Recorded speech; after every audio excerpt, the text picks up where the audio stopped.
mu wax ci leneen taxawu dong moo ñu taxoon jóg wax leen ni mi ngi dund wax leen ni mi ngi jebbi wax leen ni mi ngi dolleeku wax leen ni mi ngi yokku mënoon naa leen joxi tur yu bari am na ñu demoon ñuy dellu si am na ñu bees ñuy ñëw di bokk mais di ngeen ko gis ci kanam parce que ñun loolu la ñu xam nous sommes des militants nous ne sommes pas des politiciens on ne court pas derrière des avantages et des intérêts nous nous battons parce que dañu gëm li ñuy def dañu gëm li ñu dugg mais surtout dañu gëm Sénégal moo tax ñu wuuteeg nit ñi du am saaga du am xaste du am wax ju ñaaw du am xuloo mais di wax dëgg rek nag ak suñu xalaat et c'est ça qui est important pour nous et c'est ça qui nous différencie des autres Sénégal rek côte donc ñu ñëw donc maa ngi leen di gërëm di leen sant teewaay bi dalal na suñu xel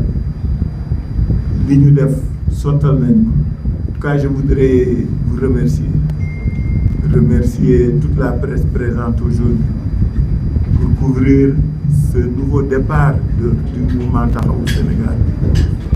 Il s'est agi à cette occasion-ci de mettre en place le premier jalon de la réforme et du redémarrage des activités publiques de Taxawu. Depuis 10 mois, nous avons entamé un processus de rénovation et de relance. Ce processus-là, conduit par un comité ad hoc Mantour, travaille depuis lors par un recensement, par une réflexion commune à la base. Il s'est agi depuis 10 mois de réorganiser Taxawu dans les villages, dans les communes, dans les départements et au niveau de la diaspora. Nous avons édité un certain nombre de fiches, nous en avons édité 100 000, nous avons distribué 50 000 qui sont actuellement à la base et qui ont commencé à faire l'objet de remontées. Il s'agit de nous compter. Nous n'avons pas besoin d'être 1 million. Nous voulons être 100 000, 200 000 militants qui pourront mobiliser à terme 2 ou 3 millions de Sénégalais. Donc ce qui importe aujourd'hui, c'est d'avoir des militants, des camarades qui seront sur le terrain, qui vont recruter, qui vont mobiliser, qui vont parler aux Sénégalais à la base de leurs préoccupations, qui vont échanger avec eux sur leurs conditions de vie, mais surtout qui vont expliquer à nos concitoyens les orientations, les propositions de Taxawu Sénégal. Ces propositions ne sont pas nouvelles. Elles concernent le Sénégal. Elles portent sur la vie des Sénégalais, sur leur devenir.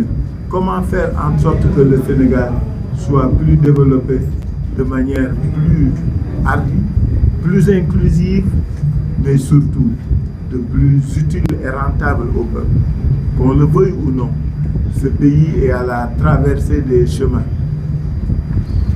Il vit des situations compliquées un peu. Et c'est l'occasion pour moi, ma gërëm mais massawu autorité waa Touba ak dëkk yi nga xam ni yëpp inondation yi def na fa problème yu méttee maintenant. Si j'ai pris Touba, c'est compte tenu de la nature de l'agglomération. C'est compte tenu de ce qui a été fait par tous les pouvoirs qui se sont succédés et malheureusement qui ne semblent pas pour l'instant régler le problème des inondations à Touba. Ñu ngi leen di massaw, ñu ngi leen di jàppale, di wax ne di ñaax gouvernement bi pour que bu gën a yokk li mu doon def parce que une agglomération de plus de 2 millions d'habitants, je crois que li ñuy dund actuellement métti na. Et c'est cela qui sera un peu l'objet du travail de mobilisation, d'animation et d'explication des cellules de Taxawu à la base, dans les communes, dans les villages, dans les départements. Il s'agira pour nous de construire un devenir, pour Taxawu. Il s'agira pour nous de nous investir pour le développement de ce pays, de faire en sorte que tout le monde puisse se rendre compte que ce qui importe, c'est le Sénégal et rien d'autre, et ni personne d'autre. Je ne saurais terminer sans marquer ma solidarité avec tous ceux de nos compatriotes qui vivent des difficultés. J'ai parlé de ceux qui souffrent des inondations, mais je veux parler aussi de ceux qui sont en prison, de ceux qui ont perdu leur liberté, de ceux qui souffrent d'injustice et de ceux qui sont aujourd'hui très éprouvés. Je ne vais pas citer de noms, parce que si on commence à citer, on va oublier. Mais que ceux qui sont là-bas chez moi comprennent que nous sommes de tout cœur avec eux. Parce que fële nag moom neexalul kenn yàkkam li wu fa dem ku fa dem rek di nga xam ne lépp dëgg la. Donc ñu ngi leen di wax suñu solidarité, ñu ngi leen di wax suñu soutien, di engager le gouvernement, les autorités judiciaires pour que ñu accélérer li ñuy def. Parce que koo yàkkal foofu rek xamoo li ngay def ci moom. Kaso baaxul ci gor, kaso baaxul ci doomu gor, kaso baaxul ci nit. Képp ku yéene nit kaso rek da nga xamul. Dama mel sama benn rakk bu nekkoon nag man ci kaso xam nga dafa may wax ni ku indi nit kaso rek yóbbu nga ko àllaaxira. Et vous savez pourquoi? Xam nga lan mooy langage kaso? Braqué, suul, daaj. Xam ngeen mooy lan? Su ngeen laajee ku dugg kaso doon la ko wax wala garde pénitentiaire. Braqué, suul ak daaj mooy langage bi. Nan la ñuy daaje ko suul nit. Mais dafa am ay signification. Du ma ko wax fii parce que suñu secret la ñun ñi aw foofu.